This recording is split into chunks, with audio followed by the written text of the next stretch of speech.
Welcoming Paul to the Hall of Fame is a lifelong friend who first crossed paths when they were both in high school and now are forever linked here in Springfield, Kevin Garnett.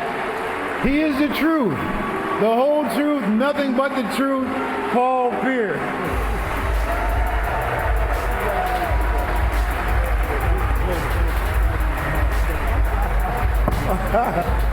Oh my gosh. Oh, man, thank you.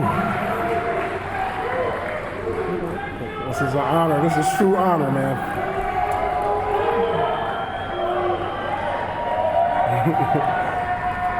First and foremost, I'm humbled and honored to be here tonight. I mean, never in my wildest dreams did I think I'll be a Hall of Famer. You know, the initial dream as a kid is to make it to the league. I mean, you don't really dream too far, like, I want to be a Hall of Famer. You don't say that as a kid. You know, now to be enshrined in basketball lore is more than I can ever imagine. Let me just start off and thank you to Hall of Fame and the committee that voted for me. Appreciate that. You know, you guys got it right.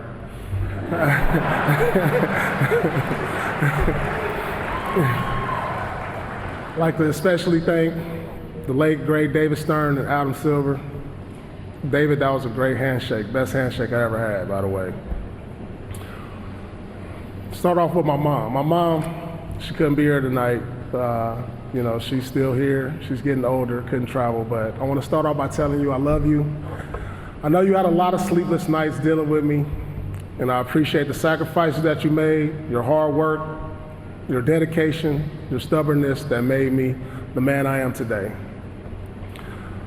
I also like to apologize for burning down our house when I was 7 years old. Oh man, I don't remember ever apologizing for that, but I guess God knew I had to repay you somehow. So I'm grateful to have made it to the league and got you a new one. So thank you, Mom. That's a true story. I was playing with matches. Next thing you know, I'm out in front and the house is coming down. All the kids in the neighborhood called me an arsonist. I didn't know what that was at the time. I didn't. I was 7 years old. To my two older brothers, Steve and Jamal. Steve, I'd like to thank you for setting the bar. My second oldest brother, he was drafted by the San Francisco Giants and drafted number 14. Not a lot of people know this, but he set the bar in the family. You know, he played the AAA, up and down, AA, AAA, some MLB, but he set the bar for the family, and he gave me a vision, you know, gave me an inspiration, something I could reach for.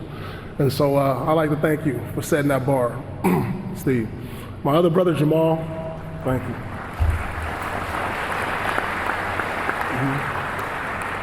So my oldest brother, Jamal, you know, my brothers we didn't really grow up together. We were like 7 years apart, 9 years apart, so they were out the house. But Jamal, I'd like to thank you, man. I'll never forget the words you always ask me. You know, you always ask me all the time, do you want to be good or do you want to be great?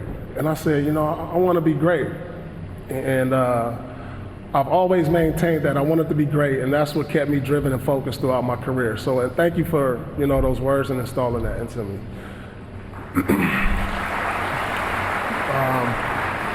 To my Uncle Mike, you know, I didn't have a father figure. He was my father figure. You know, I'd like to thank my Uncle Mike for being there. You know, one of the most instrumental moments in my life is when you put up that court in the backyard and allow me to work on my skills every day. I remember you going out to the garage sale, getting a cardboard and throwing it on the garage, finding a rim and throwing it up there.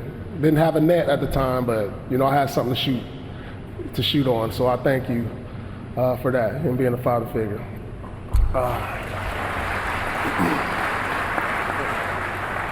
Pat Roy, my high school coach, is in the building. P. Roy, I remember 11th grade, we were playing one-on-one on the side court. You would always beat me young, but then I finally got the best of you. And you told me after that, you was like, you can be in the NBA. And you know, at that point, I never thought about being in the NBA. I just wanted to go to college. You planted the seed. You made me believe, like, man, really? You really believe I can go to the NBA? So You know, I'm thankful for that, man. You know, that wasn't the vision at first, you know what I mean? That seed you planted, you made me believe, and, you know, the rest is history. I appreciate that. Thank you, Coach. Scott Collins, a local police, Inglewood PD. He's one of the biggest influences in my life, a mentor, a guy who would come to the gym with me at 6 in the morning, open up the gym, my workout partner. He was a mentor for all the neighborhood kids too. You know, he would cut our hair, you know, with guys that had money to go to the barber. He'd open up the gym 6 in the morning before he even had to go to work as an Inglewood PD. You know, I thank him so much for being a positive influence. You know, I think it's important for kids to have certain positive influences in their life, you know, especially when you grow up in neighborhoods that's gang infested, drug infested. You know, it's important to keep people like that in your life. So Scott, thank you for, you know, keeping me off the street. You know, I played volleyball for him. He was in the PAL League. I don't know if anybody know what the PAL League, Police Athletic League, when we grew up. You know, he kept me off the streets. We played volleyball, baseball, and, you know, it was more than just basketball, you know, just keeping us busy. So thank you. I'll never forget those Lakers socks you got me. Also, growing up a Laker fan, I remember wearing those socks for a week straight. You know, thank you. You know, that was inspirational. So, you know, I appreciate that. Jay Crow, my best friend, growing up right here. Another, you know, thank you for being a positive influence, man. You know, like I said, you're my best friend. We could have strayed into the gang and street life, but we chose a different path. You weren't highly recruited, but I think we really pushed each other. We didn't have trainers like they did today, but we pushed each other. We would wake up 6 in the morning, run the sand dunes, go to the gym 12 at night. We pushed each other to be great. And you wind up from a guy who wasn't really recruited to having a 12-year pro career, you know, overseas. And, you know, we maxed out. We maxed out, man. So Roy Williams, my college coach, thank you for teaching me the game of basketball. You know, I came in as a McDonald's All-American to Kansas. I thought I knew everything. Come to find out I didn't know much. I didn't even know how to, you know, come off a down screen. But you know when I knew you were the coach for me, I signed with Kansas, and I knew you were the coach for me. When you came to the game, Inglewood versus Compton, packed rowdy gym, and I looked up, you was the only white guy in the gym. I was like, I'm gonna go hard for him. I'm gonna go hard for him. I knew you was a coach for me. So man, thank you for always being honest with me. You know, every coach that came in promised me a starting spot. You promised me an education. You said, I don't know if you're gonna start, and that's why I trusted you. So thank you, Coach. Appreciate that. Celtics. Coming out of college, I was a first-team All-American, projected #2 pick. And so I like to thank the Clippers, Vancouver, Grizzlies, Denver Nuggets, Toronto Raptors, Golden State Warriors, Dallas Mavericks, Sacramento Kings, Philadelphia 76ers, and Milwaukee Bucks, the 9 teams that passed on me.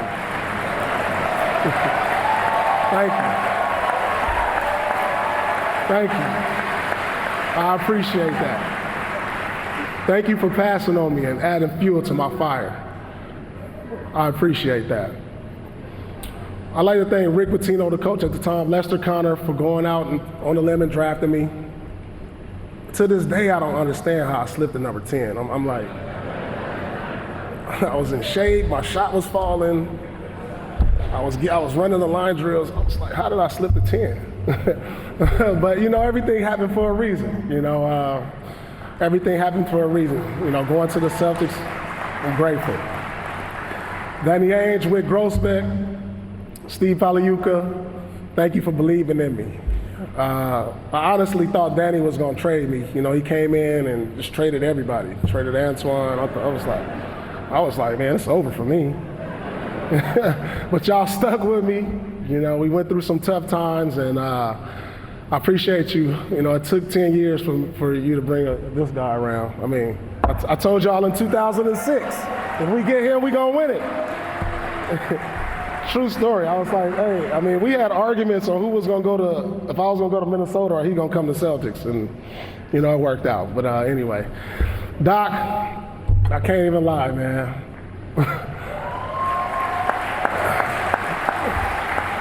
We didn't start off on the best footing. I know you wanted to trade me too. I know you did. I know you did. I mean, I was accustomed to doing things my way, didn't like someone coming in telling me what to do. However, when I started to listen to you and understand your criticism as coaching, that's when I became great. So thank you. Also, this one I knew you as a player's coach. You know, I remember coming in to shoot around one time, hungover, and we had a game that morning, and we was running a play. And you know, the play I was supposed to go through, cut through. And so we run the play, and I go to one knee, and he looked at me, and like, Paul, what you doing? He's like, Paul, come here. I'm like, oh man, you know, I'm kind of covering my breath. I know it's banging. So I kind of stopped short. He was like, Paul, go home and be ready for tonight. Get some rest. And I was like, thanks, coach. And I ran out of there. I'm telling you, I had 30 that night. We won. I was like, players coach.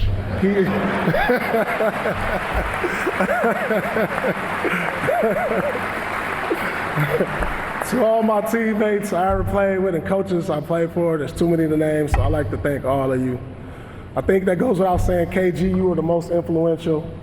You know, I apologize to you also. I remember we were kids and we went to Vegas and we jumped out the cab and ran and didn't pay. I'm sorry. I'm sorry for being a bad influence to a country guy that young. I never apologize, so man. I hope you understand. We didn't have no money at the time, so we were just trying to get the circus. But anyways, I appreciate you, man. So Derek and Tony Petit, thank you for saving my life. I think you all know what I mean. In 2001, I was stabbed 11 times. They got me to the hospital, and you know, that woke me up. That helped me realize how precious life was. And I appreciate that. Without them, I probably wouldn't be standing here today. I went on to play 82 games that year. There was no time management. What did you say? Load management, right. I didn't know nothing about that, and I wound up playing 82 games, so I appreciate that. I appreciate life a lot more because of that incident. To my agent, Jeff Swartz, when I met you, you had 2 clients, dude. Look where you at today, on top of the world. You're welcome. You're welcome.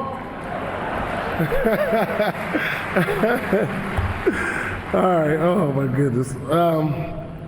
And thank you for being on this journey with me. You know, I like to say how thankful I am to the mothers of my children who are right here. I'd like to thank, I appreciate you all.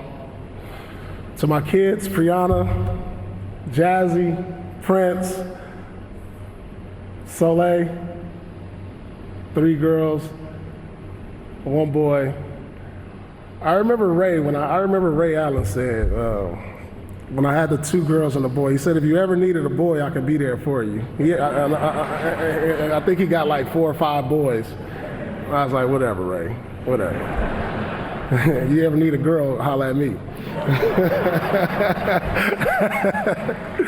Oh man, one last thing. I gotta pull this off my phone. I wrote this, so bear with me.